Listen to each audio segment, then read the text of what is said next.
Hello, everyone, and welcome to Better, Newsweek's weekly interview show. My name is Dorie Clark, and I am here with this week's guest. His name is Scott Miller. We're going to be talking about how to transform your mindset. Scott is the author of a new book called Master Mentors Volume 2. It's very exciting. There's interviews that he's done with 30 plus thinkers. I have to confess, I was in Master Mentors Volume 1, so that was, and there's the playing card for it, exactly. So I am very familiar with Scott's series and appreciate being in number 1, and we want to hear all the great insights from Volume 2 so that you can improve the quality of your life. Scott Miller, welcome. Dorie Clark, thank you for the platform and the spotlight. Truly honored that you agreed to be spotlighted in Master Mentors Volume 1. Like you, I'm privileged to have a podcast and each week interview amazing guests, and with their permission, write about them in this 10-volume series. Volume 2 just out this week, and looking forward to ultimately having 10 books shining the spotlight on 300 master mentors. That is a lot of master mentors. I love it. And if you are tuning in from around the world, please feel free to type into the chat box and let us know who you are and where you're dialing in from. And we are taking your questions today for Scott Miller. We're talking about mentorship. We're talking about transforming your mindset and all the good pieces of life advice that one might have. Now, Scott, let's start with a concept of mentorship in general here, because there are a lot of people, I hear from tons of people in corporate life, they're like, I'd like a mentor, like a real world mentor, not just the awesome people inside your books, but it's often hard to get a mentor. What is your advice for people who want to cultivate relationships or try to seek out folks that they know in the real world to try to provide guidance for them? Well, I think it's the question. I think there's different ways to define mentorship, Dorie, right? There's the kind of traditional way of inside an organization. If you're working for a company and they may have a mentoring program where they match mentees, kind of up and coming talent with more established executives in the company. You go through a multi-week, multi-month program.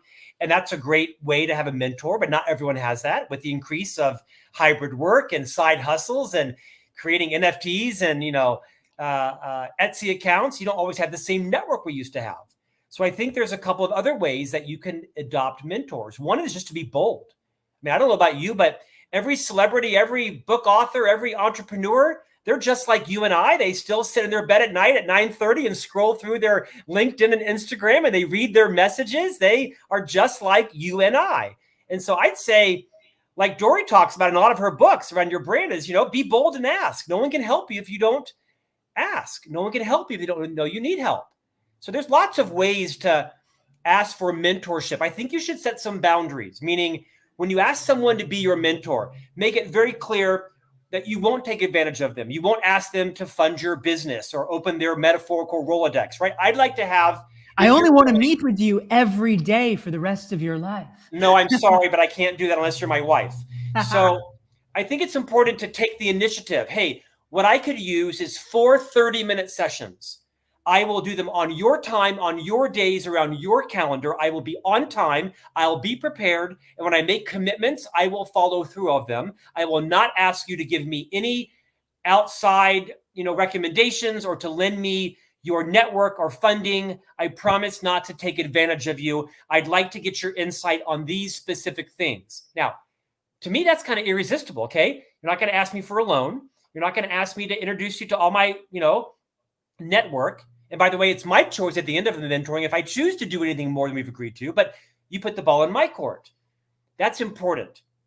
It's vital. I think it will up your odds of getting a mentor outside the traditional system. But I'll also share a third comment. And you've been this for me. I followed your career and knew of you long before we met and became personal friends and professional colleagues. You were a mentor of mine for several years. I made you my mentor and you didn't even know I was alive. You had no idea the force of nature that would come into your life known as the Scott Miller. But this is true, right? Seth Godin and Dan Pink and Susan Cain and Liz Wiseman and Kim Scott and on and on. I anointed these people my mentors. I read their books. I listened to their podcasts. I listened to them over and over again. I mean, I remember you once writing an article where you said, stop telling people, can I just pick your brain? I remember that. I was like, oh my gosh, I say that so much. I've got to stop saying that. So I do absolutely think there is a role for you to have mentors in your life that actually may live and die and never know you're alive, but you absorb so much from them.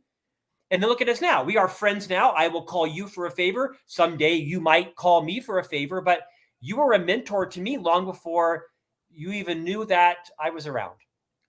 I love that. And I think in many ways, of course, this validates the premise of your book, Scott. The book that Scott has just written is Master Mentors Volume 2. And we can have mentors, of course, people we know, people we work with, people in the real world, but we also can have mentors from afar and be learning from them in books, podcasts, and all the various ways that we are able to learn these days. We're here with Scott Miller. You can check out his work and learn more about him at scottjeffreymiller.com. And this is, of course, Newsweek's weekly interview show, Better. I'm Dorie Clark. And if you're enjoying the conversation, hit the like and the share button so that your friends and colleagues can benefit from it as well. And we want to say hi to some of our great friends tuning in from around the world. Sergio's here. Anna's in New Hampshire. Zulima's back from Mexico. Jay Anna is here. Subrata's here. Adnan in Turkey. We have Joy from Kentucky. Prashant in Mumbai. Masood is in Karachi. David's in Boston. Doreen's in Ohio. Diana's in Columbia, South Carolina, and more. We love having every single one of you. Type your questions for Scott Miller into the chat box. And Scott, one thing that I was curious about, so Master Mentors Volume 2 contains insights and highlights from your conversations with a variety of the world's top business thinkers, entrepreneurs, leaders, etc. In terms of this particular volume, do you have a piece of advice that you have been using personally, or something that, I realize they're all your favorite child, but is there anything that comes to mind as something that you have found particularly useful in your own life? Absolutely. As you mentioned, with every book that I publish, I also create a card deck. When I'm out keynoting, I actually have the card deck that I pass out to everybody so they can take the metaphorical PowerPoint home to them. So when you see me hold up a card, you know what that is.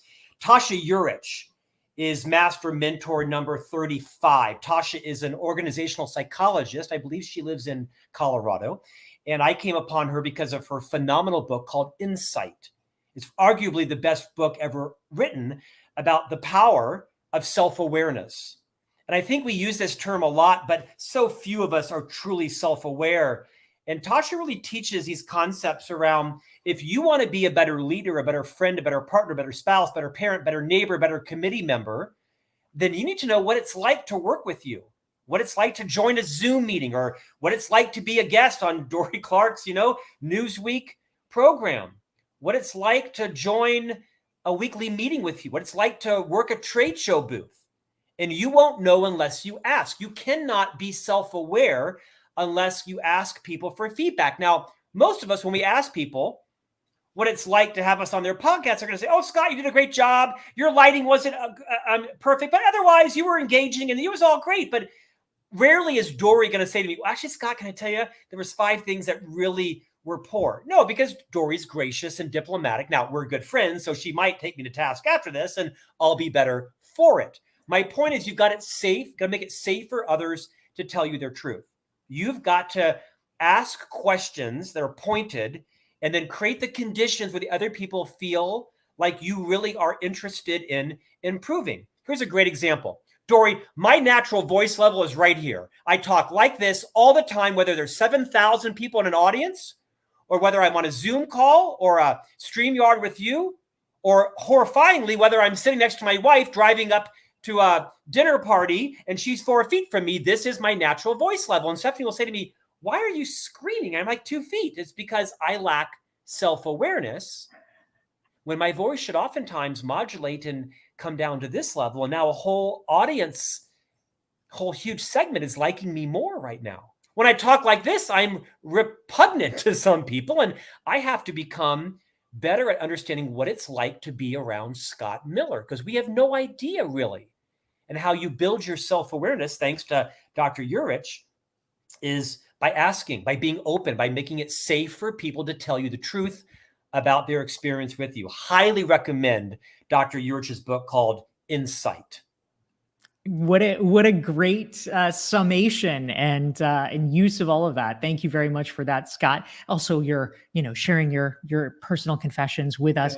I love you regardless of how loud you are. I personally, my pet peeve is when you're at a crowded dinner with people and there's like 10 people at the table, and where you're going around and someone's like, "Oh, hello, nice to meet you," and you say, "Can you speak up?" And they say, "How's this? Is this better?" And I'm like, no, it's absolutely not better. Like, learn. So I'm glad that you have solved that problem for yourself. And we want to say hi to our great friends. Alexander is here from Johannesburg. Alicia is back from Berkeley. Abid is here from Toronto. We've got Crystal from the San Francisco Bay Area. Peter is back from Edinburgh.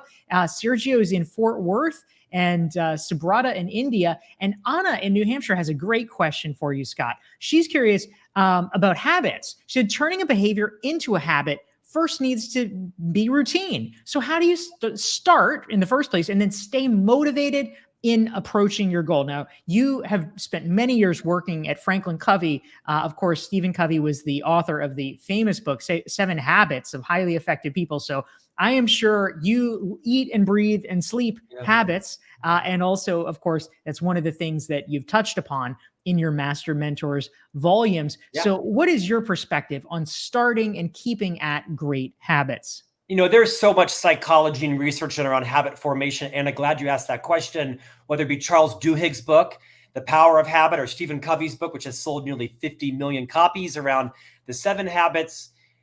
Master Mentor in volume 2 is BJ Fogg. BJ Fogg is number 39. He wrote a phenomenal book called Tiny Habits. He's a Stanford researcher, phenomenal guy. Love this book called Tiny Habits. And basically, he talks about the psychology of, reward and focus, maybe breaking some of the more daunting tasks down into smaller tasks. Dr. Covey, when he was alive, had a metaphor, Anna, and he would say, if you look at a big ocean liner or a big cruise ship, they usually have multi-story rudders, right? Like 50, 60 yards high. And these rudders are actually controlled by smaller, like 3 or 4 foot trim tab rudders. Like literally there is this multi-story giant rudder, but there's these really smaller 3 or 4 feet high rudders that are known as trim tabs. And those trim tabs is what helps to change the big rudder. So BJ Fogg will tell you in his book, Tiny Habits, that one of the reasons why most of us aren't able to create sustaining habits for life-changing success is they're daunting, right? I mean, it's a lot to stop smoking. It's a lot to get up every morning at 4 o'clock and go to the gym, especially when you've got 3 sons and 4 businesses and you're writing books. And there's always a reason to turn the car towards the donut shop, then the gym. Welcome to my morning this morning at 5 o'clock. It was delicious. It was an apple sauce cinnamon donut this morning with a cup of coffee. I loved it. Did not go to the gym. BJ will tell you it is daunting, right? You got to prepare. You've got to get in the mindset. You got to set out your clothes, got to set out your keys, get your water bottle set, and have that willpower. Break it down, and maybe you go to the gym for 15 minutes. Who cares if you have been there for 15 minutes? It was 15 minutes more than I went this morning. So I like the research that BJ has done around making it easier. If you've got some habits that you want to change, make it easier. A lot of psychology around how the Red Cross now makes it much easier for you to donate to natural disaster victims. You can text the money now. You don't have to log in and put in your credit card. They partner with phone carriers, and they add it to your bill, and their fundraising has exponentiated because they've combined motivation with ease. And I think when you think about your customers, how to make it easier to buy from you, have you combined both their motivation with making it easy? And your own habits, are you making it easy to go to the gym? Maybe pick a gym that's on the opposite side of the city that's close from the donut shop. BJ Fogg, I think you'll really like his book, Tiny Habits. That's great. Thank you, Scott. Talking to you is great because it's sort of like this Cliff Notes greatest hits, where you're giving us the insights from all of the great folks you've interviewed. I want to clarify that because it's true. But I did not write this book so that everybody would not go learn more about the mentors. I wrote the book for the opposite, right? I spent the first half of my career pretty much having the spotlight on me.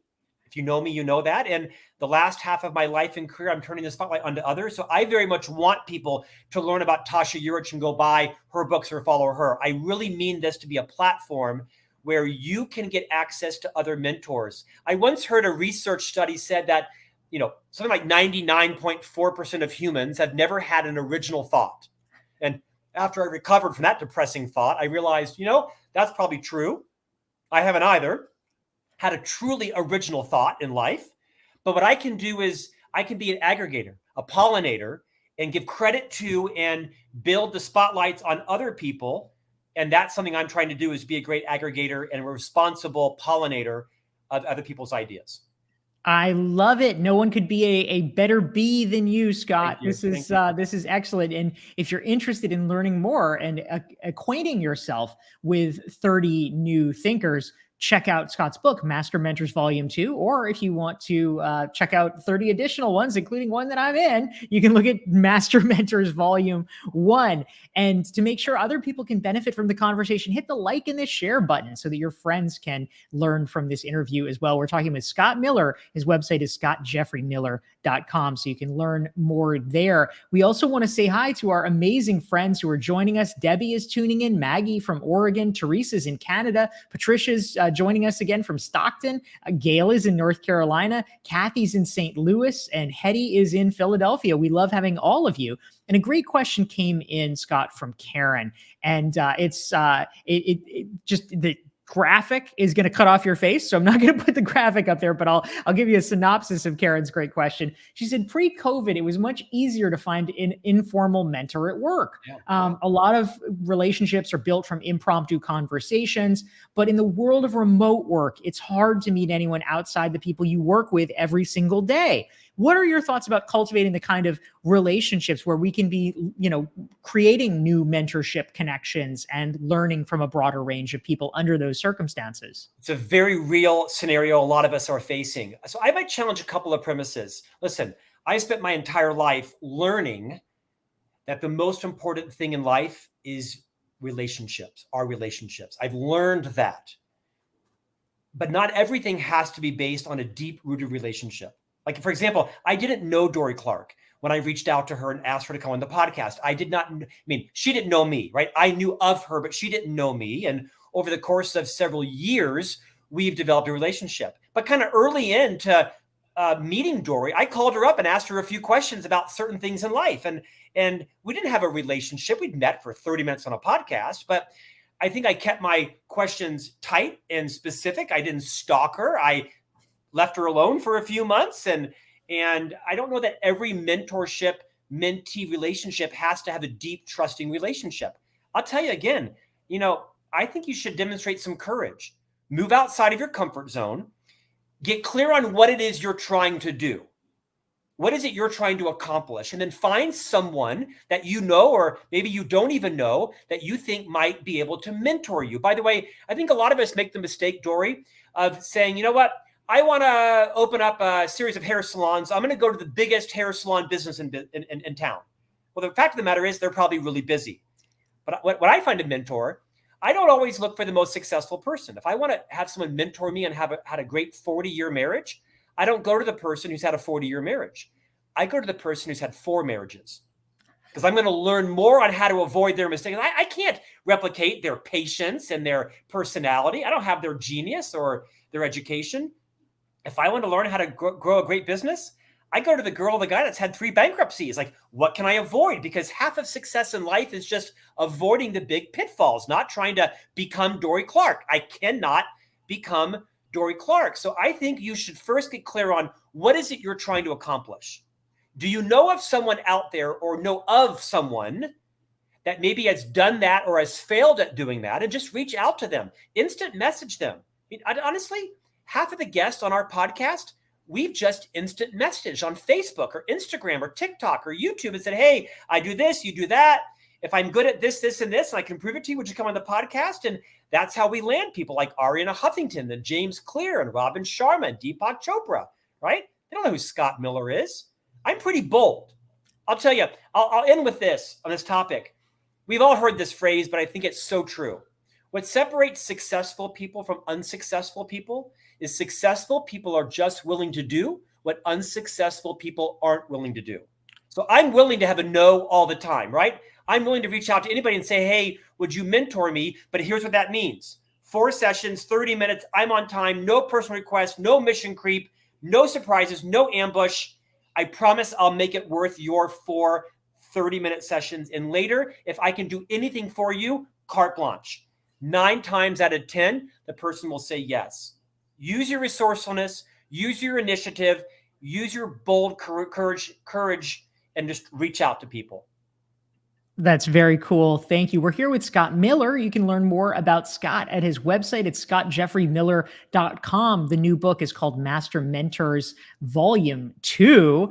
And if you want to make sure you never miss one of our weekly Newsweek interview shows, you can tune in, learn how to, sign up and get reminders. Just go to my website at dorieclark.com and you can download a free self-assessment, join the email list, and you'll get reminders about these great weekly conversations, which happen every Thursday at noon Eastern, 9 Pacific, 5 o'clock in London.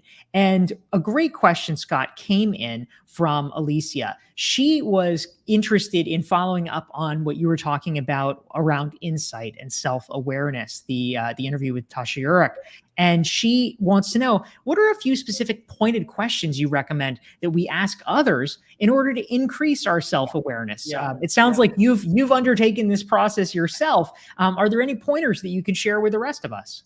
I think so. First, I would say you want to pick a team. I usually recommend like a team of 6 or 8 people from a lot of varieties in your life, right? Not just your champions, not the person who just think you walk on water, but also people that you are. Oh, and I think we might have lost our friend Scott Miller, but I have a feeling that he will be back soon. So don't worry at all. We will continue the conversation as soon as he logs back in. But in the meantime, I actually wanted to pick up on a strand that Scott was talking about. Oh, well, hold that thought. I think he's here. Here we go. Right. Hi again, Scott Miller. How's it going? Thank you. Can I finish that thought? You totally can. That's right. Sorry about that. That was the internet. I'll blame it on the internet. I think you should pick a team of 6 or 8 people, right? People that like you and maybe that don't like you. And if you don't know people who don't like you, that means you're not self-aware. I can name the 40 people at Franklin Covey who don't like me. I know this, and it's a reality. Pick people from all walks of life. And then I think you should declare to them your intent. I tell you, one of the smartest things I've ever heard, Dorie, is that nearly all, if not all, conflict in life comes from mismatched or unfulfilled expectations. If you don't declare your intent, people will ascribe intent to you. So one of your phrases should be, hey, can I ask you some questions? And my intent is to become more self-aware. I'd like to be better, a better colleague, a better leader, a better team player, a better friend, a better committee member. Could I ask you, what are some of my blind spots? I know I have them. I'd like to have you courageously tell me, and I'm not going to react. I may not agree immediately, so give me a minute or two to kind of come around to it. But could you courageously share with me what some of my blind spots are? What are some of the things that I do or say that annoy people, that minimize my influence, that get in the way of me being the best friend, team member, colleague that I am? We've all got blind spots. I would really like to know them. And then when you set the conditions, now close your mouth. Take out a paper and a pencil and write them down. Do not dispute, deny, deflect. Oh, yeah, but Dorie, she talks all the time and I can never get it. No. Be quiet. And then say, oh my gosh, thank you. That took some courage. What a great friend you are. Yikes, I'm a little bit embarrassed by that, but I'm so grateful for you. Hey, can I ask you a question? When I'm doing that, why do you think I'm doing that? Do I seem insecure? Do I seem jealous? Am I in over my head? Do I have imposter syndrome? Because I don't want to keep doing that. That's so valuable. I know you're not a psychologist, but you must have some sense for why I'm doing that, whether it's clicking my pen or never taking responsibility or always, clearing my throat in a meeting. I mean, we've all got habits that annoy people. I think it's a great lesson to just open it up and say, I really would like for you to tell me what my blind spots are. And Dorie, sometimes you might need to send it into an email and say, hey, I've been thinking, I really value you. I really trust your influence. My sense is, in our many occasions, you've got some feedback for me. I would just love to hear it. Could you send me a couple of thoughts via email? I'd love to digest them. And then maybe if you'd be willing, can I come and talk to you about it in person? Because some people might not feel comfortable sharing it right there in the moment, especially if they're your detractor. Everybody is more courageous in email. If you want to get the truth, go out to your detractors, send them an email and ask them for confidential advice, and then tell them you will not share it. You will hold that confidential, and how much you appreciate them respecting you enough to help them make you grow. And you will get some great feedback. I love that. That's great advice. We're here with Scott Miller, the author of the new book, Master Mentors Volume 2. And one thing I especially like about that, Scott, is, I think for most of us, my mama is tuned in on the live stream, and she, like probably many mamas across the land, always sort of drilled in the philosophy, if you don't have something nice to say, don't say anything at all, which I think is generally very good advice. But what it means is that if there's somebody who wants to have feedback about something and it's, a negative, they're not going to get it from me or from a lot of people unless they specifically ask. Yeah. Can I both validate and challenge your mom's wisdom? I know of your mother because I follow your social posts, and she seems like a total class act. I think you're going to see her soon. Your mother gave you great advice as a human being.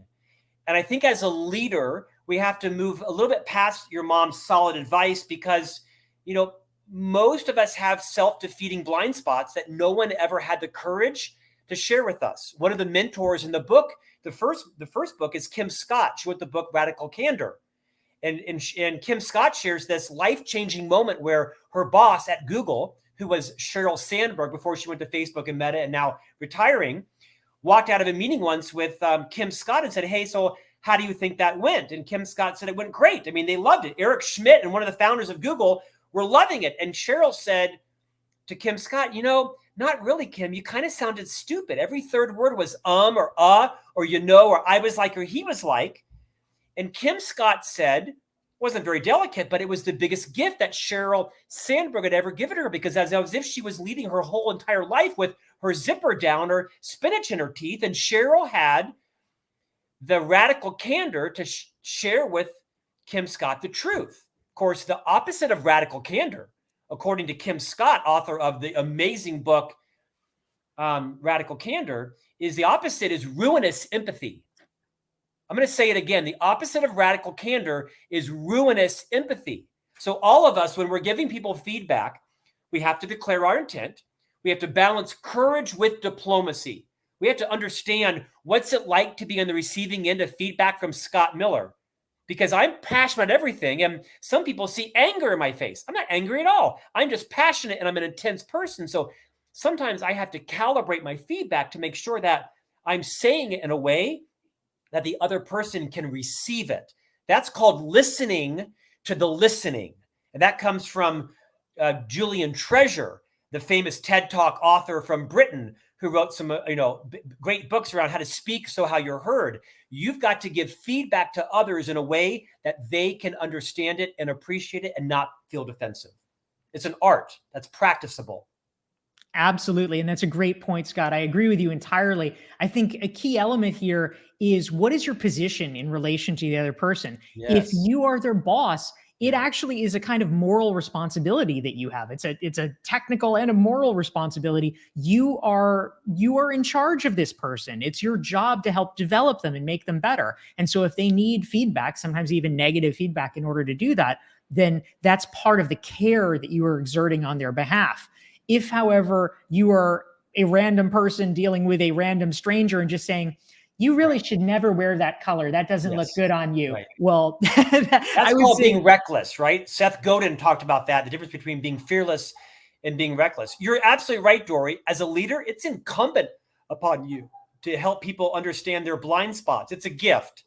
It's an absolute gift that not everyone is comfortable doing, which means you have to build the courage muscle and practice it. You're going to get it wrong sometimes. It's why my human resource file is an expandable folder, because I didn't always get it wrong, which I think the best way to do it real quickly is to declare your intent. "Hey, Dorie, thanks for coming in today. I'd like to have a high courage conversation with you. My intent is not to minimize you or to embarrass you or to negatively impact your self-esteem. My intent actually is to help you better understand your blind spots. We all have them, so that you can build a better career here and gain more influence. I might need a do-over. I might not use all the words, but my intent is to help you.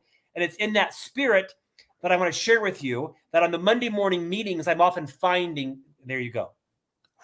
So good. I think that's terrific. And I wish we had time for even more of the amazing questions that are pouring in. We're so glad to have all of you tuning in here. And I can see how much you've enjoyed the conversation with Scott Miller. Hopefully we'll be able to have him back again, because guess what, folks? He's writing 10 of these. So there will be other opportunities. But the book, for those who would like to get it, and I highly recommend it, Master Mentors Volume 2. It is a great complement to Master Mentors Volume 1, which features me. And you can learn more about Scott at his website, scottjeffreymiller.com. Scott, thank you so much for joining us. Dorie, thank you for the spotlight. I appreciate you. Thanks everybody for joining. Great questions coming to Chat Pod. What an honor to share some time with you. Thank you again. Thank you, Scott, and thank you, everyone. We'll see you next week.